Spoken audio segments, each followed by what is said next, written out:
మీ business ను develop చేసుకోవాలి అనుకుంటున్నారా? మీ పరపతిని పెంచుకోవాలి అనుకుంటున్నారా? అయితే ఓకే టీవీ ద్వారా ఎల్ బ్యాండ్, ఆస్ట్రన్ band ad, scrolling ad, ad with voice overs, logo bug, video ads ద్వారా మీ యాడ్స్ ను పబ్లిష్ చేసుకోండి. సంప్రదించవలసిన ఫోన్ నెంబర్ 8520917933. నమస్తే, వెల్కమ్ టు ఓకే టీవీ. నేను కావ్య.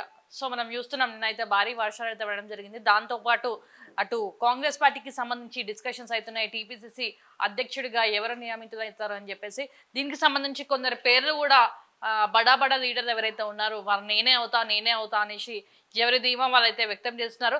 సో ఏదేమైనా కొందరు పేర్లు అయితే బయటికి వచ్చినాయి. మరి రేవంత్ రెడ్డికి సంబంధించి ఎప్పుడు రాజీనామా చేస్తాడు అని చెప్పేసి చూద్దాం. రేవంత్ రెడ్డి రాజీనామాకు రంగం సిద్ధం. త్వరలోనే మరో బడా లీడర్కు బాధ్యతలు, సీఎం పదవి ఎవరికి అన్నట్టుగా పెట్టినారు. చూద్దాం ఏముందో మొత్తం డీటెయిల్స్. తెలంగాణ కాంగ్రెస్ లో భారీ మార్పులు జరగబోయే అవకాశం ఉన్నట్లు తెలుస్తోంది. పార్లమెంట్ ఎన్నికల ఫలితాల తర్వాత కాంగ్రెస్ పార్టీ రాష్ట్ర అధ్యక్ష పదవికి సీఎం రేవంత్ రెడ్డి రాజీనామా చేయనున్నట్లు సమాచారం. ఈ విషయాన్ని హైకమాండ్ పరోక్షంగా ఇప్పటికే హింట్ ఇచ్చింది. ఈ సమయంలోనే మరో కొత్త అంశం తెర మీదకి వచ్చింది. ఆయన స్థానంలో మరో కీలక లీడర్ పగ్గాలు చేపట్టనున్నారన్న వార్త చర్చనీయాంశంగా మారింది. రేసులో ఇప్పటికే తాను ఉన్నానంటూ చాలా మంది బడా లీడర్లు ఉత్సాహం చూపిస్తున్నారు. కానీ అధిష్టానం మాత్రం ఎవరు టీపీసీసీ చీఫ్ గా ఉండాలో ఇప్పటికే తేల్చేసినట్లు సమాచారం. రేసులో deputy CM Bhatti Vikramarka, Munugode MLA Komatireddy Rajagopal Reddy, మాజీ MP Madhu Yashki Goud, working president Jaggareddy, Mahesh Kumar Goud రేసులో ఉన్నారు. జూన్ చివరి స్థానిక సంస్థల ఉండటంతో కొత్త అధ్యక్షుడిని నియమించాలని అధిష్టానం ఫిక్స్ అయింది. అయితే ఎస్సీ సామాజిక వర్గానికి అవకాశం ఇస్తే బట్టి విక్రమార్క లేదా మాజీ ఎమ్మెల్యే సంపత్ కుమార్, ఓసీలో అయితే కోమటిరెడ్డి రాజగోపాల్ రెడ్డి, జగ్గారెడ్డి పేర్లు ప్రధానంగా వినిపిస్తున్నాయి. ఇక బీసీలో మధుయాష్కి గౌడ్, మహేష్ కుమార్ గౌడ్ పేర్లు వెలుగులోకి వచ్చాయి. మరి అధిష్టానం ఆశిస్తులు ఎవరికి ఉంటాయో. సో దీన్ని బట్టి చూసుకుంటే మరి అద్దంకి దయాకర్ పరిస్థితి ఏంది? సో అద్దంకి దయాకర్కి కూడా వస్తుందని చెప్పేసి కొంతమంది మాట్లాడుకుంటున్నారు. సో అతను చాలా త్యాగం చేసిండు. ఆయన ఏదైతే ఎమ్మెల్యే టికెట్ ఎక్స్పెక్ట్ చేసిండు అది త్యాగం చేసిండు. సో పార్టీని ఏదేమైనా కూడా మనం కూడా చూసినాం. మనం ఏదేమైనా కూడా నేను పార్టీలో ఉంటా, పార్టీ ఖచ్చితంగా నాకు న్యాయం చేస్తుంది, నేను పదవుల కోసం ఉండట్లేదు అని చెప్పేసి కూడా అద్దంకి దయాకర్ మాట్లాడడం జరిగింది. సో మరి ఎవరికి వస్తుంది? ఎస్సీ సామాజిక వర్గంలో చూసుకుంటే ఈయన మన బట్టి విక్రమార్క, సంపత్ ఏదైతే అలంపూర్ సంపత్ ఎమ్మెల్యేగా వీళ్ళకి వచ్చే ఛాన్స్ ఉందనేసి మాట్లాడుకుంటున్నారు. సో ఓసీలను అయితే కోమటిరెడ్డి రాజగోపాల్ రెడ్డి, జగ్గారెడ్డి. మరి జగ్గారెడ్డికి ఇచ్చే ఛాన్స్ ఏమైనా ఉందా? సో జగ్గారెడ్డి అయితే రోజు 2 రోజులకు ఒకసారి 3 రోజులకు ఒకసారి డే బై డే ప్రెస్ మీట్లు పెడుతూనే ఉన్నాడు. మరి ఆయనకు వచ్చే ఛాన్స్ ఏమైనా ఉందా కూడా చూడాలి. మరి సో కోమటిరెడ్డి రాజగోపాల్ రెడ్డి సంగతి ఏంది? మరి ఆయనకైతే ఎమ్మెల్యే పదవి అయితే ఉంది. మరి పదవి ఉన్న వాళ్ళకి అది ఇస్తారా, పదవి లేని వాళ్ళకి ఏమైనా ఇస్తారా కూడా చూడాలి. సో ఇక బీసీలో అయితే మధుయాష్కి గౌడ్ మొన్న ఎల్బీ నగర్ నుంచి టికెట్ వచ్చింది, ఓడిపోవడం జరిగింది. మహేష్ కుమార్ గౌడ్ పేర్లు వెలుగులోకి వచ్చాయి. మరి కొందరేమో వచ్చే ఛాన్స్ అద్దంకి దయాకర్కు ఉందని చెప్పేసి కొందరు మాట్లాడుకుంటున్నారు. దీంట్లో చూస్తే అద్దంకి దయాకర్ పేరు లేదు. సో మరి అద్దంకి దయాకర్ పరిస్థితి ఏంది? ఇంతకీ అద్దంకి దయాకర్కి ఏమైనా సమాచారం పోయిందా లేదా, ఆయన ఏమైనా అడిగిరా చేస్తారా లేదా అని చెప్పేసి మన కాంగ్రెస్ పార్టీ లీడర్ కంపల్లి ఉదయకాంత్ అయితే లైన్కి తీసుకుందాం. ఆయన ఏమంటారు, ఆయన దృష్టికి ఏమైనా వచ్చిందా, ఇంతకీ ఎవరికి ఇచ్చే ఛాన్స్ ఉంది, ఆల్రెడీ పదవిలో ఉన్న వాళ్ళకే ఇస్తారా, లేదంటే మనం అనుకున్నట్టుగానే ఎస్సీ అయితే సంపత్కి కావచ్చు, అటు బట్టి విక్రమార్క కావచ్చు, వీళ్ళకి ఇస్తారా ఏంటి అని చెప్పేసి. సో ప్రస్తుతం అంతా మాట్లాడడానికి advocate Kampalli Udayakanth Congress party senior నాయకుడు మనతో ఉన్నారు. వాళ్ళని అడిగి లైన్కి తీసుకుందాం. సార్ నమస్తే. బాగున్నాను సార్, మీరేదా ఉన్నారు? సో ఎట్లుంది సార్ ఎంపీ ఎలక్షన్స్ కి సంబంధించి? మొత్తం అయిపోయింది, ఎన్ని స్థానాలు వచ్చే అవకాశం ఉంది? మళ్ళీ ఖచ్చితంగా ముచ్చటగా 3వ ప్రధాని అవుతాడు అంటున్నాడు ప్రధానమంత్రి నరేంద్ర మోడీయా? అవును సార్, అవకాశం ఇస్తే మళ్ళీ నేనే ప్రధాని అవుతా అనేసి అని అంటున్నారు.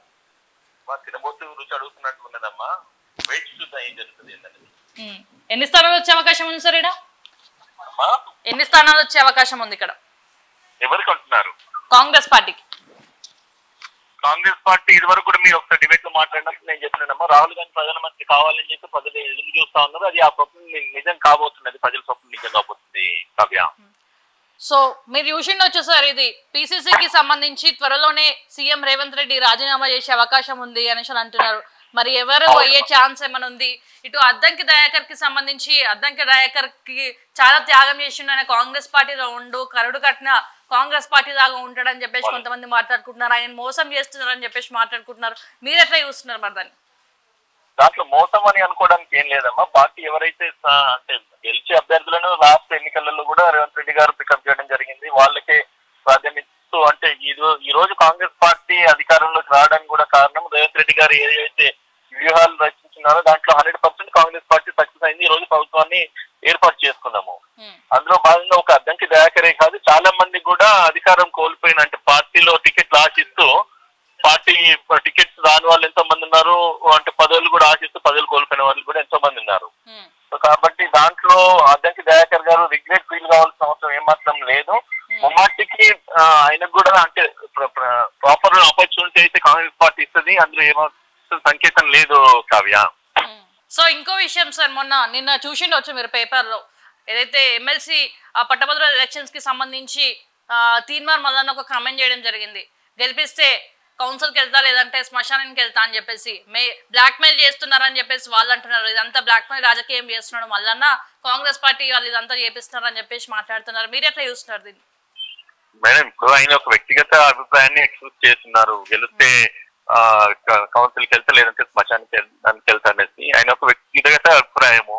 పబ్లిక్ మీద అంటే ఆయనకి ఏదైతే ఎక్స్పెక్టేషన్స్ ఉన్నాయో అది ముమ్మాటికి ఫుల్ఫిల్ కావాల్సిన అవసరం, ఫుల్ఫిల్ చేయాల్సిన బాధ్యత ప్రజల మీద ఉంది. ఎందుకంటే ఆయన ఎన్నో ఏళ్ళ నుంచి పోరాటం చేస్తా ఉన్నాడు. ప్రజల్లో కూడా ప్రజాశక్తుల్లో ఒక టీవీ ఛానల్ పెట్టకంటే ఒక ఈ రోజు టీవీ పెట్టుకుని చదువుతున్నాడు, కానీ ఒకప్పుడు పేపర్ పెట్టుకొని చదివిన హిస్టరీ కూడా ఆయనకు ఉంది. అంటే ప్రజల మనోభావాలు ఆయన గెలుచుకున్నాడు, ఈ రోజు ప్రజల్లో ఉన్నాడు. సో కాబట్టి ముమ్మాటికి ప్రజలు గెలిపిస్తాడు అనేది ఒక పూర్తి విశ్వాసము ఆయనకు ప్రజల పట్ల ఉంది, తెలంగాణ రాష్ట్ర ప్రజల పట్ల. సో కాబట్టి 100% ఆయన గెలుస్తున్న నమ్మకం ఉన్నది. ఆయన కాంగ్రెస్ పార్టీ అభ్యర్థిగా ఆయన పోటీ చేస్తున్నారు కాబట్టి ఈ రోజు కాంగ్రెస్ పార్టీ యొక్క యాక్సెప్టెన్స్ అంటే పబ్లిక్ యాక్సెప్టెన్స్ కాంగ్రెస్ పార్టీలో ఉన్నది. ఆయన ముమ్మాటికి గెలుస్తారు. ఆయన శ్మశానానికి పోతా లేదంటే కనుక లేదో కౌన్సిల్ కు పోతా అన్న దాంట్లో పెద్దగా దాన్ని మనం కన్సిడర్ చేయాల్సిన అవసరం లేదు. అండ్ ఆయన గెలవబోతున్నాడు కాంగ్రెస్ పార్టీ అభ్యర్థిగా, ఖచ్చితంగా తీర్మానం వల్ల ఎమ్మెల్సీగా ఎన్నుకోబోతున్నారు కావ్య, దాంట్లో ఏమాత్రం డౌట్ లేదు కావ్య. గెలుస్తారంటారా సార్? అయితే కాంగ్రెస్ పార్టీ ఖచ్చితంగా, కాంగ్రెస్ పార్టీ ఈ రోజు కాంగ్రెస్ పార్టీ ప్రజలు యాక్సెప్ట్ చేస్తున్నారు కాబట్టి, కాంగ్రెస్ పార్టీ నుంచి పోటీ చేస్తున్నారు కాబట్టి ముమ్మాటికి ఆయన గెలుస్తారని మేము మాకు ఆశాభావం వ్యక్తం చేస్తున్నాం. సో ఇదైతే రేవంత్ రెడ్డి 15 ఆగస్టు వరకు రుణమాఫీ చేస్తాడని చెప్పేసి రేవంత్ రెడ్డి అనడం జరిగింది. నరసింహస్వామి మీద ఒట్టేసి చెప్పడం జరిగింది. మరి ఆ ఒట్టు నిలబెట్టుకుంటాడా లేదంటే ఒట్టు తీసి గట్టు మీద పెడతారా అని చెప్పేసి కూడా మాట్లాడుకుంటున్నారు. సో సరే, అదైతే చేస్తాడేమో, మిగతా 5 గ్యారంటీల సంగతి ఏంటి అని కూడా అడుగుతున్నారు.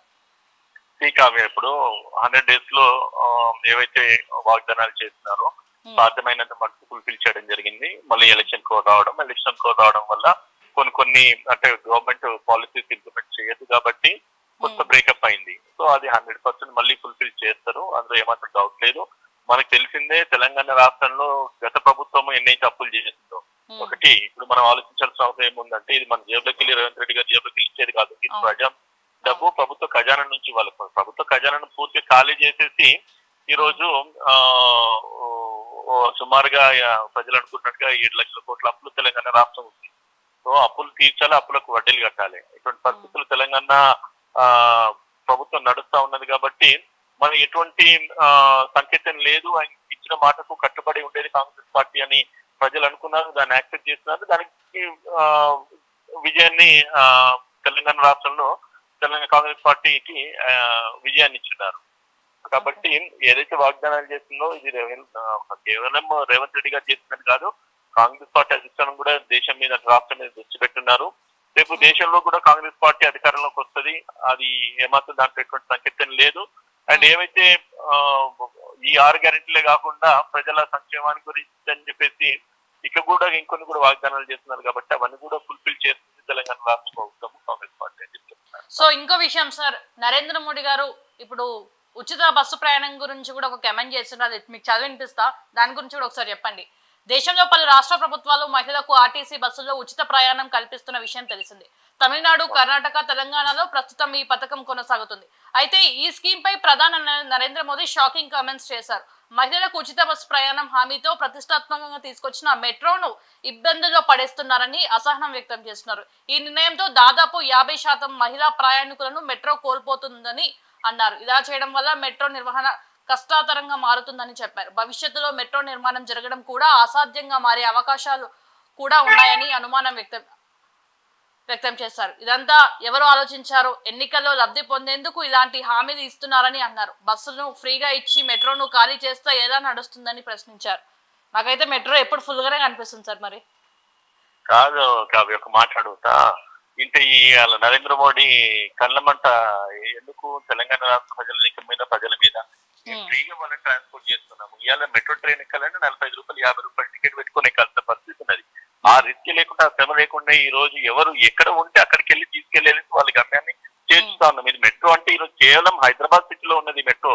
కానీ ఇప్పుడు ఈ రోజు తెలంగాణ రాష్ట్రంలో ఏదైతే ఫ్రీ బస్ ఉన్నదో రాష్ట్ర వ్యాప్తంగా ఇది ఒక పాలసీ స్కీమ్ ఇంప్లిమెంట్ అవుతా ఉన్నది. ఒక అంటే సిటీలోనే ఉన్న వాళ్ళకి కాకుండా కూడా రూరల్ ఏరియా వాళ్ళకు కూడా బెనిఫిట్స్ జరుగుతా ఉన్నాయి. సో దీన్ని తట్టుకోలేక ఓర్చుకోలేక ఇవాళ మెట్రో లేకుండా పోతే ప్రజలు బ్లాక్ మెయిల్ చేస్తున్నాడా ఇట్లా నరేంద్ర మోడీ అర్థం కాదు. దీని వల్ల మేము నరేంద్ర మోడీ బ్లాక్ మెయిల్ అనేసి అంటున్నారు. ఇప్పుడు అది తీన్వార్ మళ్ళా బ్లాక్ మెయిల్ అనుకోవద్దా దాన్ని? వన్ థింగ్, బ్లాక్ మెయిల్ కు అండ్ ఎమోషన్ క్యారీ చేయడానికి చాలా డిఫరెన్స్ ఉంటది కావ్య. ఆయన ఎమోషనల్ గా ఆయన ఒక వ్యూని ఎక్స్ప్రెస్ చేస్తున్నాడు. రైట్, ఏమని నన్ను అంటే దీని కౌన్సిల్ కు పంపిస్తారా లేదంటే కనుక శ్మశానానికి పంపిస్తారా? కానీ ఇక్కడ నరేంద్ర మోడీ చేసేది అది ముమ్మటికి బ్లాక్ మెయిల్ కదా. ఏమంటాడు అంటే ఉచిత బస్సులు ఏవైతే ఇస్తున్నామో, ఉచితంగా ఏదైతే ట్రాన్స్పోర్ట్ చేస్తున్నామో దీని వల్ల మెట్రో లైన్ లేకుండా పోతుంది, మెట్రోలు ఎక్కే భాగ్యం లేకుండా పోతుంది. అంటే మెట్రోలు ఎక్కే వాళ్ళు వేరు, మెట్రోలు ఎక్కే ప్యాసింజర్స్ వేరుంటారు, ఫ్రీ బస్ ఎక్కి ప్యాసింజర్స్ తిరిగే వాళ్ళు వేరుంటారు. హైదరాబాద్ సిటీకి పరిమితం కాలేదు కదా ఈ రోజు ఏదైతే ఉచిత బస్ స్కీమ్ అన్నది. ఇది రాష్ట్ర వ్యాప్తంగా ఉన్నది. దీన్ని చూసి అంటే కళ్ళ మంటతో ఓర్చుకోలేక ఇడికొచ్చేదో మైక్ ముందు మాట్లాడాలి కదా అని చెప్పేసి మాట్లాడి మన అంటే తెలంగాణ ప్రజల మనోభావాలను దెబ్బతీసే విధంగా ఆయన తప్ప దీంట్లో ఎటువంటి మెసేజ్ కన్వే చేసే ఉద్దేశం అయితే నరేంద్ర మోడీకి లేదన్నది నా అభిప్రాయం కావ్య. సో మీరు ఎవరైతే ఫైనల్ గా ఎవరైతే పిసిసి అయితే బాగుంది అనిపిస్తుంది మీ దృష్టిలో? ఎవరైతే బాగుంటుందని చెప్పి ఆప్షన్స్ ఏమున్నాయి చెప్పండి, నేను చెప్తా ఎవరు బాగుంటుంది. మధుయాష్కి గౌడ్, కోమటిరెడ్డి రాజగోపాల్ రెడ్డి, జగ్గారెడ్డి, ప్రశాంత్ ఎక్స్ ఎమ్మెల్యే, సంపత్ బట్టి విక్రమార్క, జగ్గారెడ్డి, మహేష్ కుమార్ గౌడ్. అవును, దీంట్లో నేను ఒకటి చెప్తాను. ఒకటి చెప్తాను, కాంగ్రెస్ పార్టీని పట్టుకొని కాంగ్రెస్ పార్టీకి లాయలిస్టులనే కాంగ్రెస్ పార్టీ ఈ రోజు గుర్తించేసి పిసిసి పగ్గాలు అప్పచెప్తారు. ఎందుకంటే seniority important and same time loyalty important and same time commitment important. ఇంకొక విషయం కూడా చెప్తాను, ఈ రోజు రేవంత్ రెడ్డి గారు పిసిసి అధ్యక్షులుగా ఉంటూ ఆయన పదవిని ఎందుకు వదులుకుంటున్నారంటే ఆయన ఒక ముఖ్యమంత్రి బాధ్యత వహిస్తా ఉన్నారు, ముఖ్యమంత్రి బాధ్యత నిర్వర్తిస్తా ఉన్నారు. ముఖ్యమంత్రి బాధ్యత నిర్వర్తిస్తూ ఇంకొక ఇంకొక రెస్పాన్సిబిలిటీ తీసుకోవడం అది ముమ్మాటికి జస్టిఫికేషన్ జరగది. కాబట్టి మనం కొన్ని మీరు అడుగుతున్న పేర్లు అయితే బట్టి విక్రమార్క గారే కానీ, లేదంటే కోమటిరెడ్డి వెంకటరెడ్డి గారే కానీ, రాజగోపాల్ రెడ్డి కానీ, లేకపోతే మహేష్ కుమార్ గౌడ్ గారే కానీ, అంటే వీళ్ళందరూ కూడా అంటే one or the other position లో ఆక్యుపై అయి ఉన్నారు. అండ్ సేమ్ టైం దీంట్లో మీరు అడుగుతున్న పేర్లలో ఎవరైతే పార్టీకి లాయల్ ఉండి పార్టీకి కట్టుబడి ఉండి అండ్ సేమ్ టైం పార్టీని ప్రతిష్టంగా నడిపించి రేపు మళ్ళీ కూడా తెలంగాణ రాష్ట్రంలో కాంగ్రెస్ పార్టీని గెలిపించే దిశగా కార్యకర్తలు నాయకులు ఉండాల్సిన అవసరం ఉంటుంది. కాబట్టి దీన్ని సమర్థంగా నడిపించే నాయకులు ఎవరనేది కాంగ్రెస్ పార్టీ అధిష్టానం ఆల్రెడీ దృష్టిలో పెట్టుకుని ఉంటుంటది. కాబట్టి మీరు అడుగుతున్న ఒక మధుయాష్కి గారికి ఇస్తే కూడా అంటే నేను ఒక అడ్వకేట్ గా నా సెల్ఫిష్ గా కూడా నేను చెప్పగలుగుతాను ఏంటంటే ఆయన చట్టం తెలిసిన వ్యక్తి అండ్ ఒక ఫారెన్ అంబాసిడర్గా అంటే అటార్నీగా ఆయన చేసిన ఎక్స్పీరియన్స్ ఆయనకు ఉన్నాయి. అండ్ సేమ్ టైమ్ బీసీ సామాజిక వర్గం నుంచి కూడా పబ్లిక్ లో కొంత యాక్సెప్టెన్స్ తీసుకుంటారని చెప్పి నాకు అభిప్రాయం. అంటే ఎవరు నాకు ఫేవరెన్ కాదు అగేన్స్ట్ అని కాదు కాబట్టి అంటే మీరు అడుగుతున్న పిల్లల్లో ఎవరిని ఇవ్వగలుగుతారంటే మధుయాష్కి గారు అయితే బాగానే ఉంటుంది. ఎందుకంటే ఒక లీగల్ ప్రొఫెషనల్ గా ఆయన ఉన్నారు. అండ్ సేమ్ టైము పార్టీని కూడా డిప్లొమాటిక్ గా బ్యాలెన్స్ చేస్తూ నడిపించే తత్వం ఉన్న వ్యక్తి. అంటే నేను వ్యక్తిగతంగా ఆయన నాకు తెలుసు కూడా కాబట్టి ఆయన రైట్ ఫ్రమ్ అంటే పాస్ట్ ఎంపీగా ఉన్నప్పటి నుంచి కూడా ఆయన గమనిస్తున్నాను. అండ్ అధికారంలో మొన్న ఎమ్మెల్యేగా పోటీ చేసి కూడా ఓడిపోయినా కూడా ఎక్కడ కూడా వెనకకుండా ఆయన ఉండేవారు. అండ్ సేమ్ టైం ఇంకొక ఆయనను ఒక పాజిటివ్ విషయం మనం అప్రిషియేట్ చేయాల్సిన విషయం ఏంటంటే వాళ్ళ మదర్ చనిపోయినప్పటికి కూడా విత్ ఇన్ థర్డ్ డే ఆయన బయటకు వచ్చి పెద్ద పార్లమెంట్ అంటే అభ్యర్థికి తను ప్రచారం చేయడం జరిగింది. నేను చాలా సందర్భాలలో ఆయన చూస్తున్నాను. నేను రంగారెడ్డి ఎవరైతే మేడ్చల్ ఆయన ఇన్ఛార్జ్ గా ఉంటూ పట్నం సునీత గారిని సునీత మహేందర్ రెడ్డి గారిని ఆయన సపోర్ట్ చేస్తూ, అంటే మనం కొన్ని ఎమోషన్స్ కూడా మనం ఆలోచించాలి. వాళ్ళ మదర్ చనిపోయినప్పుడు కూడా ఆయన ప్రచారంలో తిరిగింది, ఎంతో చురుగ్గా తిరిగిండు. అంటే మనం ఒకటి ఆయన ఏజ్ కూడా మనము ఆల్మోస్ట్ 64, 65 లో ఉంటారు. ఆయన అట్లా కనబడడం కూడా కనబడరు. కాబట్టి హీ హ్యాస్ దట్ స్పిరిట్. ఖచ్చితంగా ఆయన అయితే బాగుంటుంది అనేది ఒక నా వ్యక్తిగత అభిప్రాయం. అంటే వేరే వాళ్ళు కావద్దు అనేది కాదు, లేదు వేరే వాళ్ళకి నేను అపోజ్ అని కాదు. నేను అడుగుతున్న ప్రశ్నకు సమాధానం చెప్పాలి కాబట్టి మధు యాష్కి గారు షుడ్ బి రైట్ పర్సన్ అని నా ఒక personal opinion. Right sir, thank you. Right మా రైట్, చూసారు కదా ఏదైతే ఉదయకాంత్ గారు తను నిర్ణయం అయితే తను చెప్పడం జరిగింది. సో మధు యాష్కి గౌడ్ అవుతే బాగుండని చెప్పేసి తన ఒపీనియన్ అయితే చెప్పడం జరిగింది. సో ఏదేమైనా కూడా మరి ఏ సామాజిక వర్గానికి ఇస్తారు, ఎస్సీకి ఇస్తారా, బీసీకి ఇస్తారా, లేదంటే ఇంకెవరికి ఇస్తారా అని చెప్పేసి ఇంకా అధిష్టానం అయితే నిర్ణయించిందని చెప్పి చెప్తున్నారు. సో ఎవరి హోప్ వాళ్ళకు ఉంటుంది కాబట్టి సో వాళ్ళైతే కొన్ని పేర్లను అయితే ఎవరైతే ఎక్స్పెక్ట్ చేస్తున్నారో వాళ్ళ పేర్లను అయితే ఇక్కడ ఇవ్వడం జరిగింది. సో మరి ఎవరు చేస్తారు, ఎవరు ఇస్తే బాగుంటుంది, పార్టీని బ్యాలెన్స్డ్ గా ఎవరు తీసుకొని పోతారు, అందరినీ ఎవరు కలుపుకోబోతారు అని చెప్పేసి కూడా అధిష్టానం కూడా ఆలోచించి త్వరలో ఈ నిర్ణయంని బయట పెట్టబోతుందని చెప్పేసి ఈ సందర్భంగా తెలియజేస్తుంది.